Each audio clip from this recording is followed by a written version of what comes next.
Jai Prabhuji.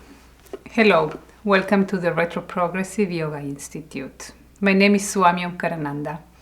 I am a disciple of Prabhuji since 1997, and in this institute I share my experience and understandings of what I hear from the teachings of Prabhuji. This is the first class of the course called Advaita Vedanta, Being the Self, in which we will go through together the book of Prabhuji about Advaita Vedanta. In this institute, we teach the different books of Prabhuji and try to share our understandings and how this message or these insights influence my search, my life, and how inspire me. And hopefully by doing this, how this can inspire you. The truth is that Prabhuji's message is very wide, and he expresses his experience through different paths, also glorifying the sages of different cultures and spiritual paths.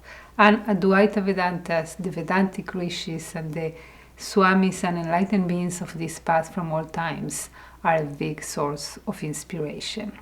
Therefore, what we will do is to learn actually very thoroughly this book. In this institute, we have basically two types of approaches. In one side, which I might try to summarize a very big idea that Prabhuji speaks in length to a digestible and understandable summary, but also the opposite. I may take one sentence that Prabhuji says in short with a lot of depth and developing, enriching this with different books that he writes and different insights from different paths and traditions.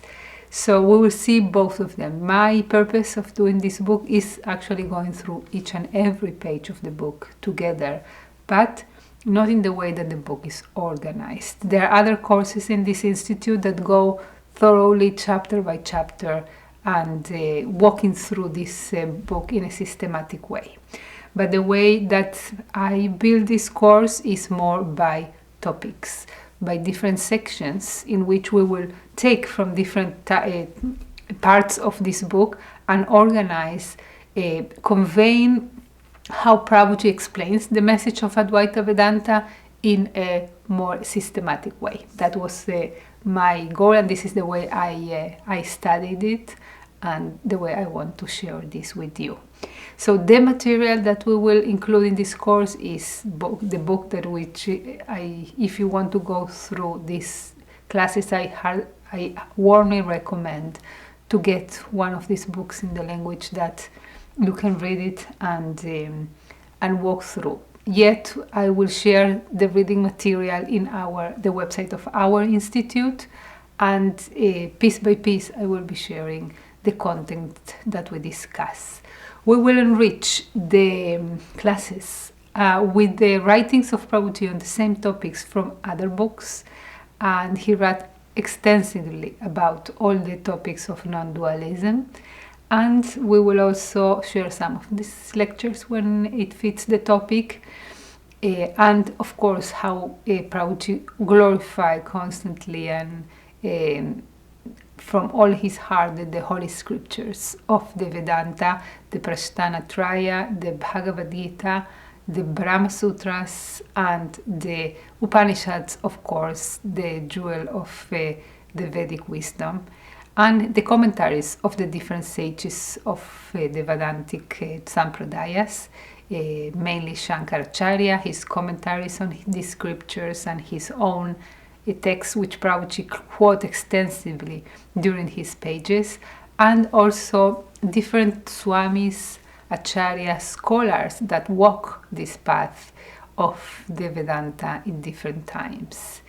What I want to clarify is that mainly what we teach in this institute is Prabhuji, his message, his experience, but not in the way that he expressed it, because we can read directly the words and hear his lectures if we want to get these direct teachings from him. but in the way that this influenced me, the way I understand, and the way I witness by living with Prabhuji almost 30 years, how these teachings are a living experience for him. It's not a theory. He's not a scholar of Vedanta, but he's a Brahmanista. He's an self-realized, and from his realization, he shares through the Vedanta. We can even say that it's not that we are going to learn the Advaita Vedanta by Prabhuji, but we're going to learn about Prabhuji through the Advaita Vedanta. So in these classes, I hope to convey the spirit of Prabhuji and the beauty of how the Vedic rishis, how Prabhuji said sometimes, draw their paintings, how they convey the unspeakable, the undescribable, the beyond in this world, in order to inspire people to look for it and to awake the curiosity for the mystery of the transcendental. So this is how we will build the course. I will start next class by introduction, in which we will go through the introduction of the book, in which Prabhuji shares the explanation of the terminology of Vedanta, the basic differentiation between the Purva Mimamsa and the Uttara Mimamsa, that is the Advaitic path. What is the path of Jnana, the path of knowledge, which is the beauty of this path that uses the reasoning in a purified intellect to arrive to the realization of what is beyond the mind. Actually, just today, just this morning, Prabhuji was speaking about the importance of the intellectual understanding. We tend to think is basic, especially in the path of non-dualism, Advaita, that the beyond cannot be described. The language is dual by nature, and we are going to compromise if we want even to describe what is beyond the language. But the importance of getting to the understandings, to the subtlety, to the purification of the intellect that will allow us to jump beyond the intellect. So it's not to go below the internet and leave all intellectual inquiry, but the opposite, to bring the understanding to the limit of it and to jump beyond it. So this will be the next class. Now afterwards we are going to divide the course in 14 different sections. Each section will focus on one of the aspects of the Advaita Vedanta, and it will approximately have 5 classes each section. So we will see how can we include all the material. The extensive material is it's not a very long book, but it's a very packed with truths and aspects of the Advaita Vedanta, and many, many quotes from the scriptures that they have a lot to contribute to our understanding of this path and the path of the retroprogressive yoga. I will share with you now the different contents of the 14 sections of this course, so you know what to expect and how to walk through these classes with the understanding of what is. It's not easy to build this, a very, very extensive path, the path of Vedanta, and a very systematic and complete system. So we really need this thorough study of the topic in order to be able to grasp what the rishis were trying to convey, and of course, and always, how this can be lived and ultimately realized. So the first section is the following. In section 1, we will speak about the origins of Advaita Vedanta. It will include the following topics: introduction to Hindu philosophical schools, the Vedas and their significance in Vedanta, Trividya, or the threefold knowledge of the Veda, the Upanishads, of course, the philosophical heart of Vedanta, and the rest of the canon of the Vedantic study. So it's very important to understand that Vedanta is a consequence of thousands of years of spiritual development, within the Sanatana Dharma. So it's called Vedanta, which is the last part of the Vedas, or the last conclusion of the Vedas. The Upanishads contain the insights of the Advaita Vedanta, which can be understood in different ways, not necessarily in the non-dual way. There are other schools that were born from the interpretation of the Upanishad in different ways.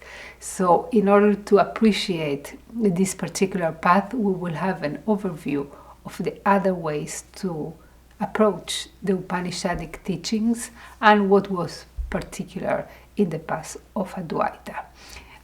We will see also the broader context of the Holy Scriptures of the path, and to understand what are the other parts of the canon that build the basis of this path.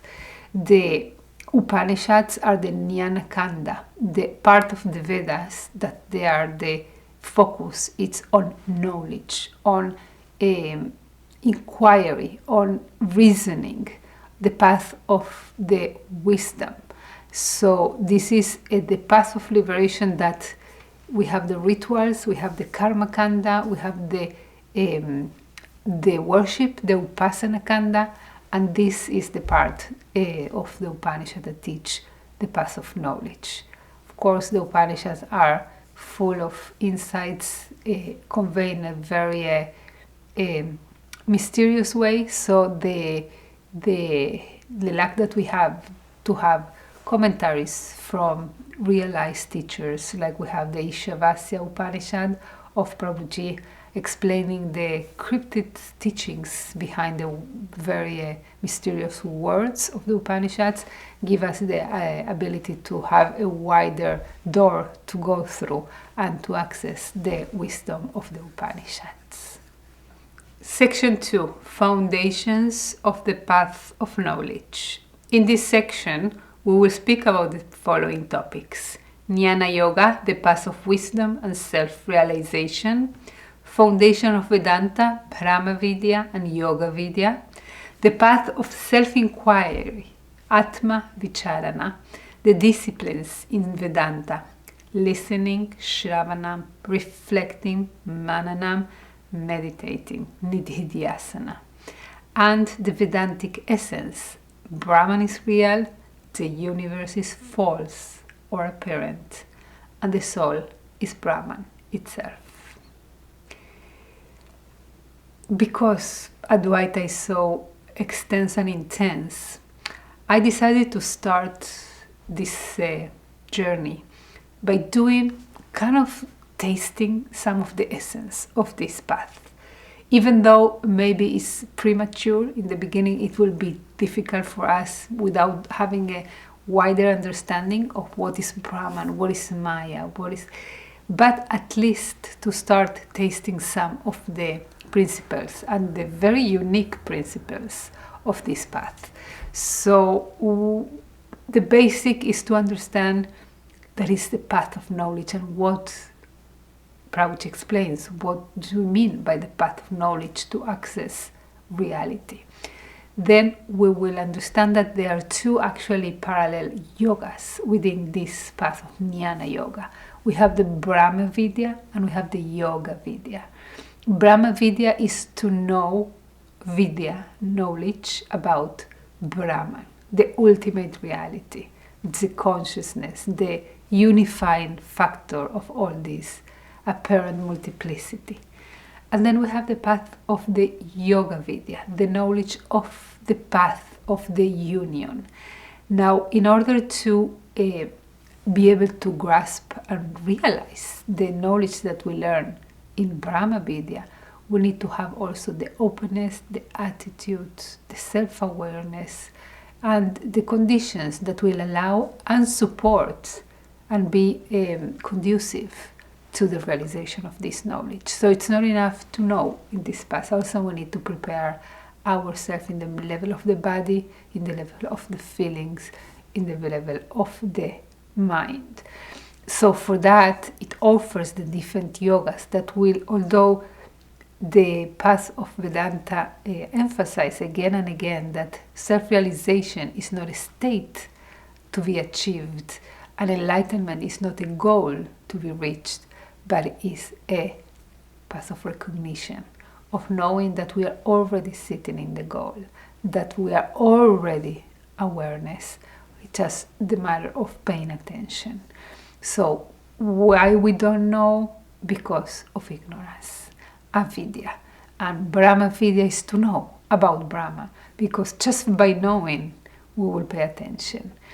And the Yoga Vidya, although the sadhana in this path is very peculiar, and we will learn about Yoga Vidya by the end of the course, is the sadhana, the preparation, the conditions to allow the Brahma Vidya to flourish in our self-realization. So this is a very fundamental topic to understand, and that's why we will just start by deepening into it.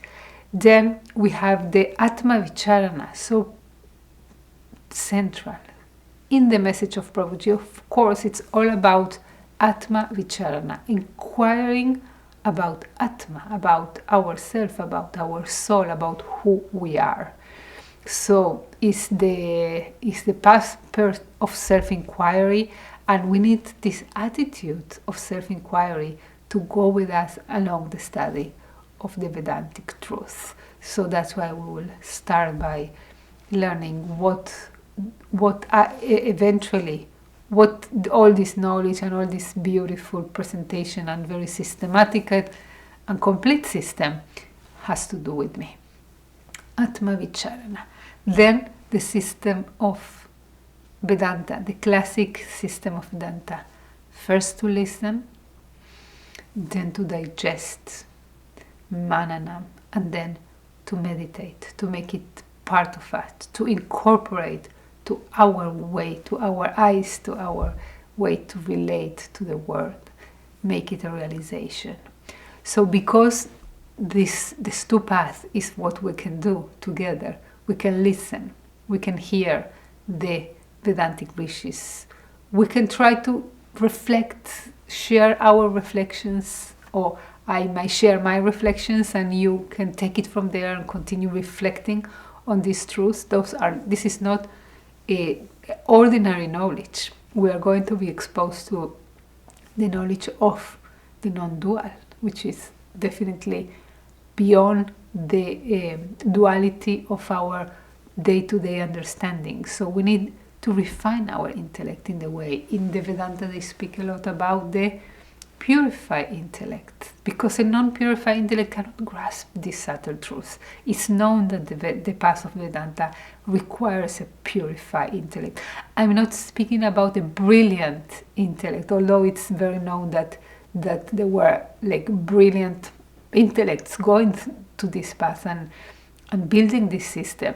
But when we speak about purity, it's more purity of heart, in which I really long to God, to reality, and from this longing, from this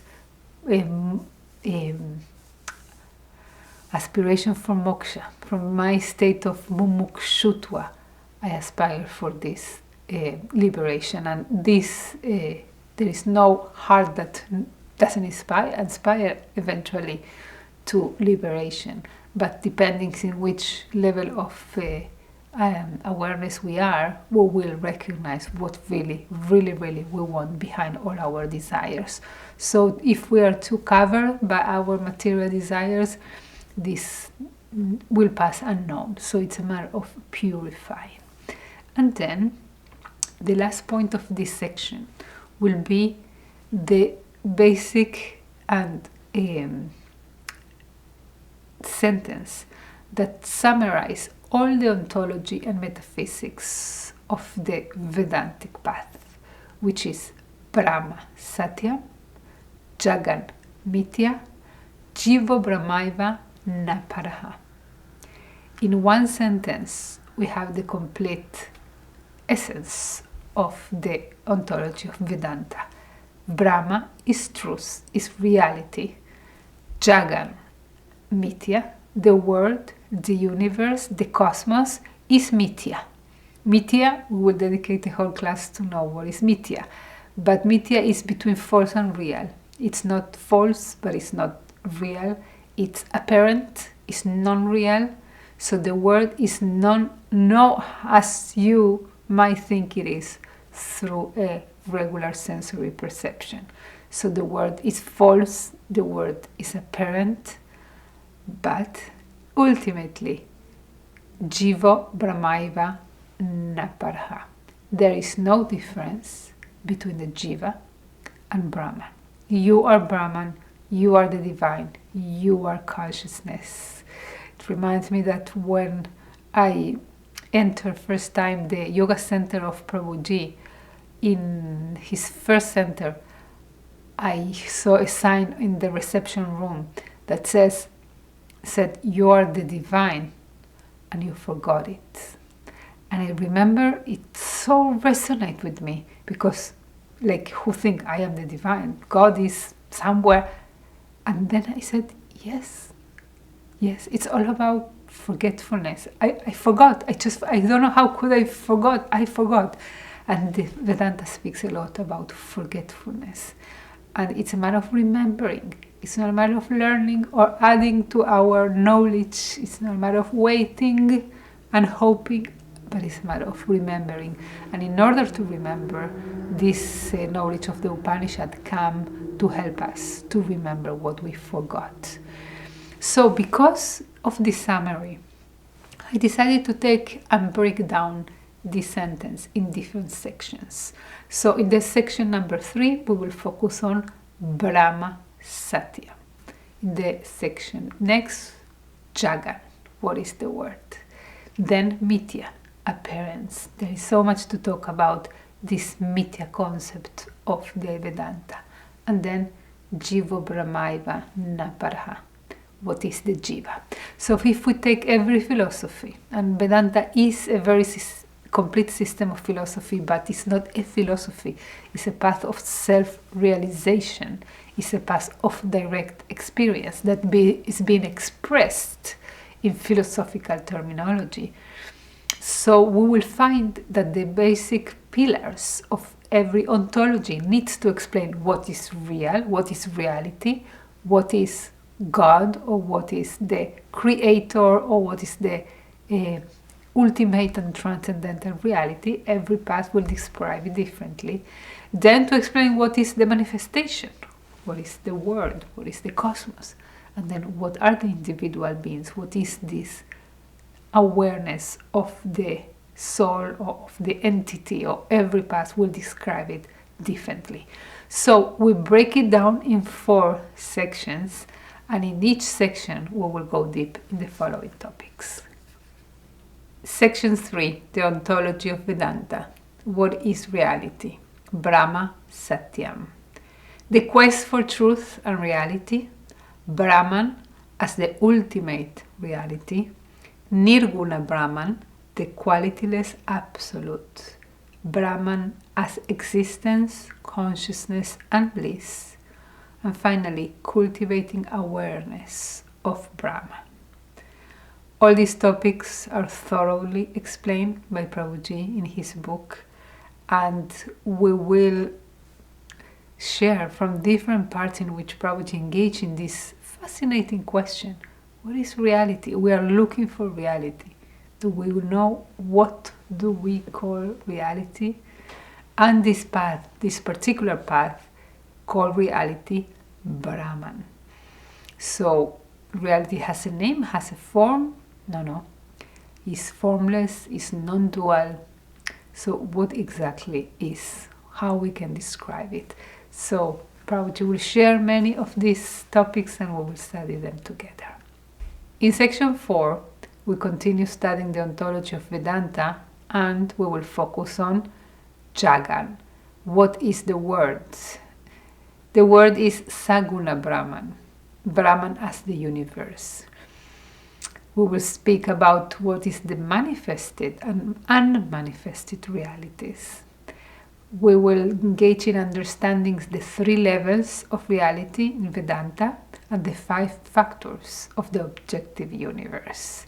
Finally, we will explore the causality that Prabhuji shares, a journey from the causality of Aristotle to the causality of Vedanta.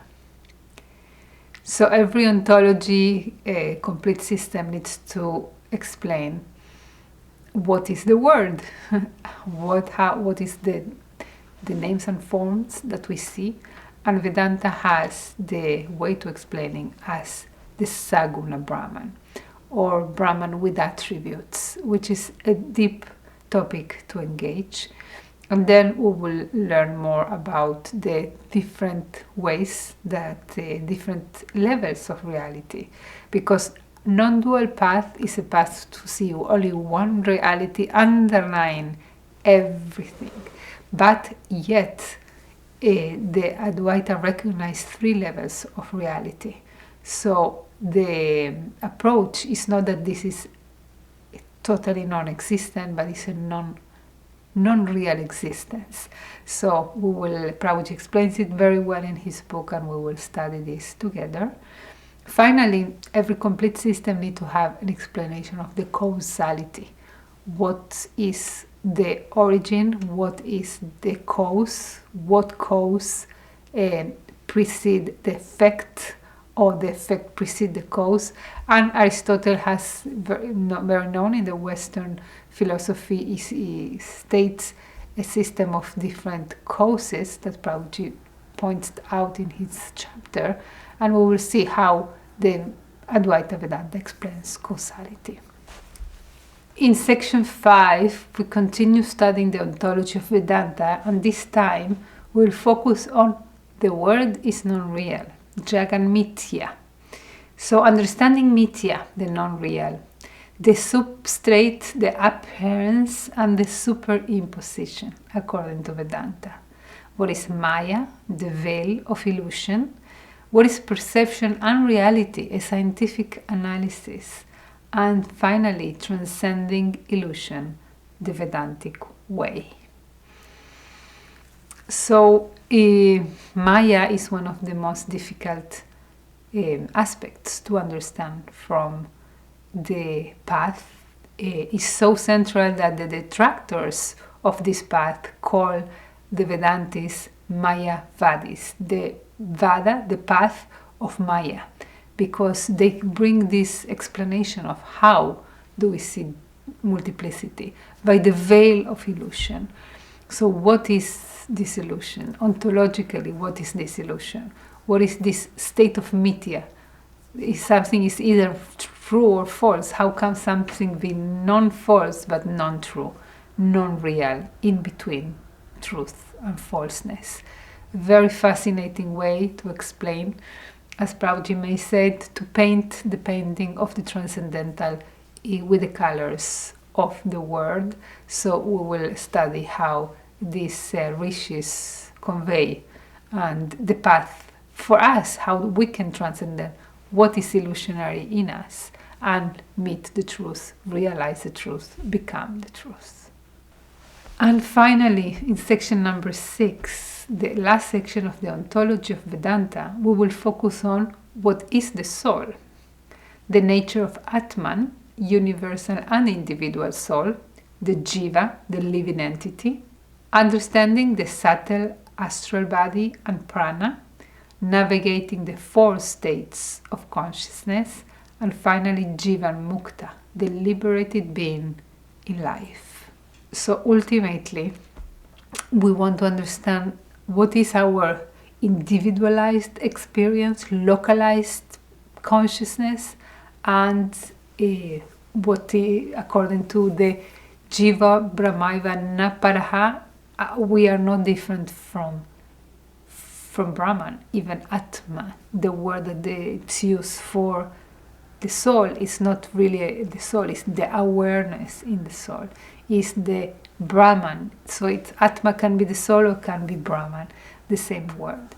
So the understanding of what is the Jiva, what is the living entity, and the different shields and bodies that uncover the awareness, and understanding the state of consciousness that Brahman may experience in our localized awareness, and ultimately what is the path of the Jivan Mukta, how is the state of the liberated, as we see the rishis and how we see Prabhuji, how the life of a liberated being in life is explained and is experienced. In section 7, we will go on and focus on the epistemology of Vedanta, another fundamental pillar of every philosophy. We need to know the ontology, the epistemology, and the ethics to know the basic pillars of an approach. In this section, we will explore the foundations of Vedantic epistemology. We will see the means of acquiring knowledge. We will learn what is the Shabda. The Shabda is the ultimate source of knowledge, and we will learn the ascending and descending paths of knowledge and how overcoming the 4 defects of the material existence. Epistemology personally was one of the topics that fascinated me and was actually my entrance to the Vedanta, because in a way, in a path that says that there is only Brahman, non-duality, no differentiation. So what is to know in this approach? What is to know what? So the Vedantic way to approach knowledge and being a path which make the central aspect to be developed, the aspect of the knowledge. The door of the Vedanta is the door of the knowledge, because by this path, what separates us from our realization is not some skills, is not some prayers, is some knowledge. Is the knowledge that is conveyed in the Upanishads. And the knowledge is not an intellectual knowledge, but is a knowledge to be realized. It's not philosophy in the sense that it comes from a certain understanding or a hypothesis or a articulation of the intellect, and then we pose a knowledge. No. This is coming from the self-realization and put in terminology of philosophy in a way that we can grasp and take like of the ladder and climb to the heights from where these words descend. So it's a revelation. It's not a understanding. So we can say the Vedantic thought or the Vedantic philosophy, but not to be misunderstood with a philosophy of some philosopher that propose a way or an ontology explanation, epistemologic explanation. It comes from realized rishis by revelation. So the Shabda, which is we can call it the scriptures, but it's the hearing, the transcendental vibration, is actually the ultimate path of means of knowledge. So we will go deep into the epistemology in this section. In section 8, we will study the theology in Vedanta. Although the path of the Advaita is a non-dual path, there is a relationship with Saguna Brahman, with the divine in his manifested aspect as God, as Ishvara. Therefore, we will go into the following topics: understanding Ishvara and Jiva, which is the soul, the embodied self in Vedanta, Ishvara, the personal aspect of the divine, the soul's journey for liberation. We will go into a study of what is God for different Eastern and Western traditions. Finally, we will see how Vedanta is embracing the divine through bhakti yoga. Although it's the path of knowledge, there is a big importance in the path of devotion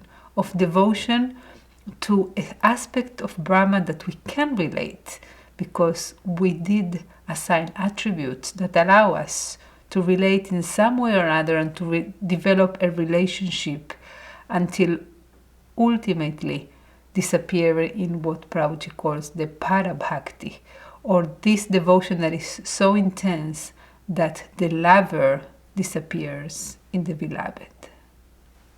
In section 9, we will focus on the cosmology in Vedanta, meaning how is the origin of the world. So, exploring the theories of creation in Advaita Vedanta. There are mainly 3 that Prabhuji mentions, and we will go deep into the Shrishti Drishti Vada, the creation as an independent reality, the Drishti Srishti Vada, the perception and creation as simultaneous, and the Ajati Vada, the unraveling the illusion of creation.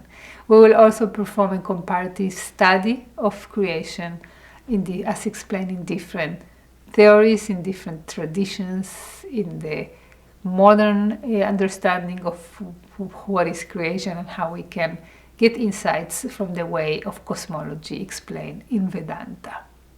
So what is particular in this path of the Vedanta, the cosmology in this path, is that the answer is not an absolute answer.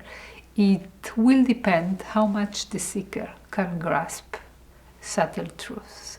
So depending on the level of the seeker, the theory of cosmology that he can grasp and advance and develop from it, it will be adopted. And we also see how different the Vedantic rishis, like the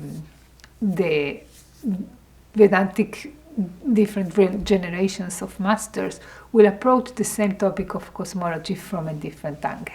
Fascinating topic. We will speak about the ethics in Vedanta. We will speak about the Purusharthas, the exploring the human aspirations, the understanding of dharma and ethical conduct, what is artha and kama, the material and sensual aspects, and what is moksha, the ultimate goal of human aspiration. To finalize, we will speak about Atma Sakshatkara, which is the self beyond concepts. So ethics is the path of the conduct. Okay, we understand the ontology, the subtlety of the fundamental basic blocks that build our reality. We understand epistemology, the way we acquire knowledge and interchange knowledge with the world, but how we need to behave according to this path. What is required? What is the practical application of this Vedantic truth? So the Vedanta has a very developed way of ethics, of course, based on the context, on the broader context of the Vedas, the thousands-year-old wisdom of all the Sanatana Dharma system. But what focus the seekers of that walk this path is the focus on liberation, on moksha. And for seekers of liberation, with the price that needs to be paid in order to be able to walk this path, is the ultimate goal according to this path. And we will study this in this section. In section 11, we will focus on human suffering. We will make a study of human suffering according to Eastern and Western traditions and disciplines. We will understand ignorance, avidya, which according to this path is the source of human suffering. We will study about egoism, asmita, and its implications. We will study the very known reality of being broken between our raga, attachments, and dvesha, aversions. And finally, the source of suffering of clinging to life, abhinivesha. So what is a path that doesn't address some way or other the reality of human suffering? It's said that every religion ultimately comes to give an alternative. And why we suffer according to Vedanta? Because we are in ignorance, because our forgetfulness, because our disconnection from the true source of ourself. We are confused about our identity. We are in asmita. We are in egoism, meaning the identification with the transcendental form of our aspect, transcendental temporal aspect of ourself. We think that this is our identity. Of course, we will suffer. So the path of Vedanta doesn't come to bring a method of relaxation to alleviate our tension, or a method of a hope for a better future. It doesn't give us any hope to aspire for, and in that way escape from our suffering. But it speaks about the very source and why this suffering at all. And the only way is just to know about it, to know. And it truly recommends, and this is something so characterized of Prabhuji, the path of knowledge, to know about these things. And as we said before, it's not just to know, but to contemplate, to reflect on this source of suffering, to find the source and the root. We cannot alleviate the suffering by alleviating only the symptoms of the real disease. The real disease is our forgetfulness. And if we cure that, every hardship that the world will throw on us, we will know how to approach and how to look at this. Actually, suffering is our interpretation of the temporal aspect of Brahman. This is suffering experience from a point of asmita, of raga, of dvesha, of avidya. But if we are overcoming these limitations, we will have a new approach, a new way to see what is to be embodied, and then we will overcome suffering. In section number 12, we will study the spiritual disciplines of Vedanta. We will see the 4 pillars of the spiritual discipline, the sādhanā chatushtaya. We study, of course, viveka, the power of discernment, vairagya, the power of detachment, cultivating the inner treasures called the shat sampat, and ultimately mumukshutva, the yearning for spiritual liberation. So Vedanta has a very unique approach to sadhana, and the way Prabhuji dedicated a very extensive chapter in this book about explaining the way, the sadhana. The sadhana is not a practice to be made in order to achieve a realization. It's just a purification of the heart, a power of discrimination. If all what causes this forgetfulness is the confusion between the self and non-self, the power of discrimination, if we manage to develop, to make our sharpen our intellect, purifying our intellect from all this egoism and identification, raga, dvesha, all the source of our suffering, so we will be able to easily differentiate what is real and what is unreal. So part of the sadhana is to develop this power of discrimination. Vairagya, to develop the power of detachment. One of the reasons of our avidya, of our ignorance, is our over-attachment to the known, to the sources of our pleasure.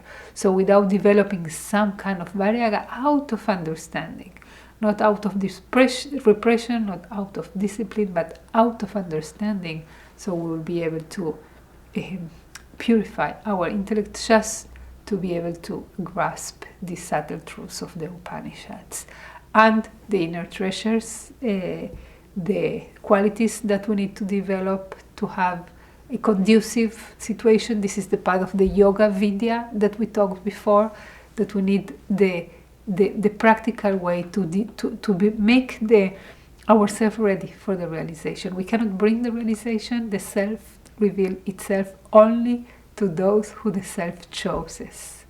Really fascinating when the Upanishad said only the self can reveal himself to himself. But the self will never reveal himself to someone who lacks these qualities. So we cannot make the self reveal himself. In a way, Prabhuji said, you give yourself to yourself. So until you don't know that you are the self, you cannot give the self to the self. It's not some entity that gives you the self, and you pray to this entity, but it's the path of the self that you give to yourself. And of course the mumukshutva, that from all the things you want, and you want all the day, you are basically, you can say that to want, to will is our very nature. All the time we want things.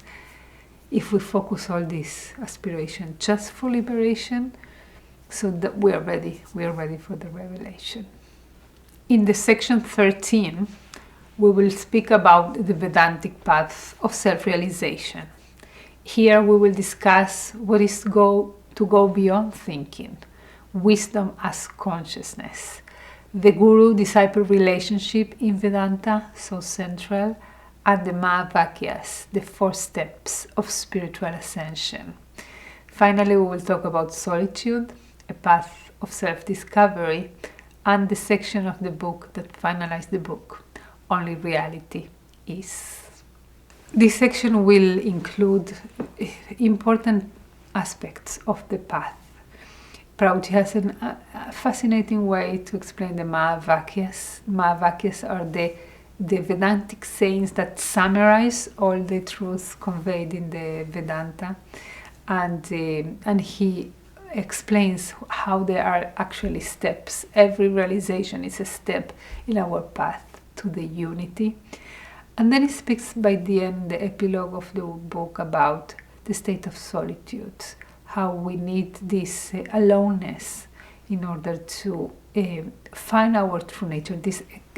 Our senses externalize our attention, and we need to dare to bring the attention within and realize what lies behind this very active and dynamic nature, and to discover the silence, the solitude, the oneness behind all this multiplicity.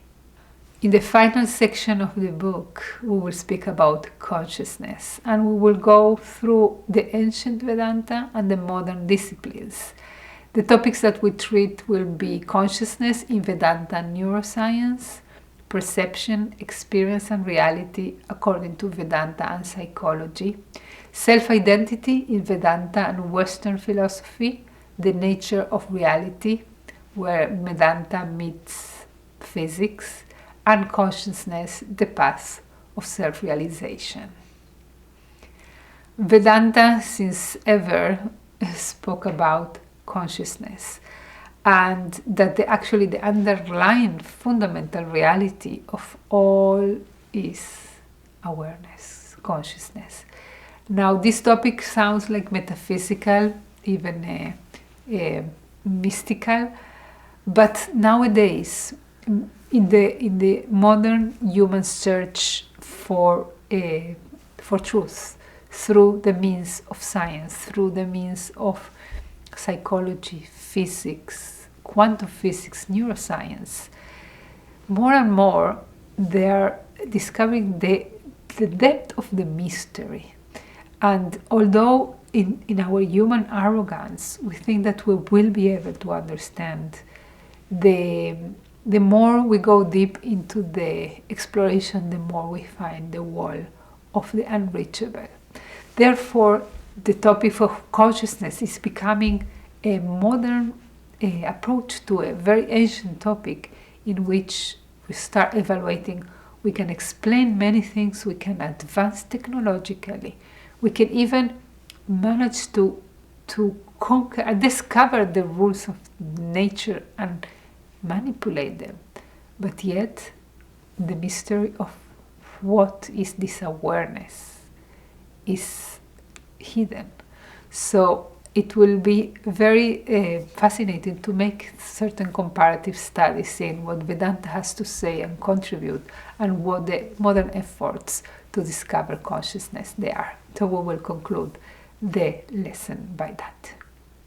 To finalize this class, I want to emphasize these key disciplines in Vedanta, which are Shravana, listening and learning from the scriptures and the Guru, Manana, reflection and internalizations of teachings, and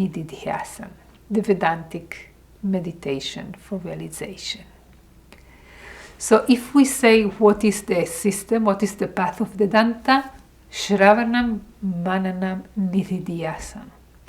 That's the path. This is what Vedanta has to offer. So what is each of these steps?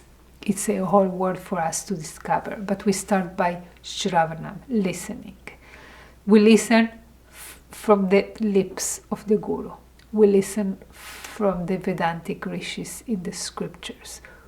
We listen to their descriptions. They are describing realities, experiences that they are beyond our perception. They are hidden to our senses. When we hear with the senses. When we understand with the duality of the language. But what these words, where they come from a reality beyond duality. So we need to be open to go beyond the day-to-day logic and be exposed to the supralogic. From the day-to-day intellectual and be exposed to the metacognition, the ability to be aware of our awareness. So in these classes, I hope to engage in Shravanam with you, to listen openly with the right attitude to what Prabhuji conveys from his state of realization, from what the Upanishad try to teach us, to try to digest. But then it's not a passive listening. This is what Prabhuji says again and again when he's conveying us these truths. You need to contemplate on them. Don't take this to be true or to be false. What these teachings make in you, how they affect you, what resonates with you, what you understand, what you don't understand, how you digest, what you contribute, what you relate to, how you can continue the development. So what I try to share in these classes is what the teachings make in me. How I try to convey is such an overwhelmed truth, and the words of Prabhuji come with the power of the beyond. And then how I digest, and I cannot really convey what Prabhuji say. I can only convey what I heard from Prabhuji. I cannot convey his experience. His words come from his experience. I can only convey what his experience make in me, and then I convey my experience. So what I try to do is to share my mananam with you, but not only that, to encourage you to do your mananam. If this institute has any purpose, and there is any reason why, instead of speaking this to myself or to my spiritual brothers or sisters, I speak in this context of the institute, is just to encourage your own mananam and to awake your own curiosity for the mysteries of the transcendental that with so much compassion the rishis of all time try to invite us to explore. But ultimately there is the third step that now nobody can share, nobody can do for me or for you, which is nididhyasana.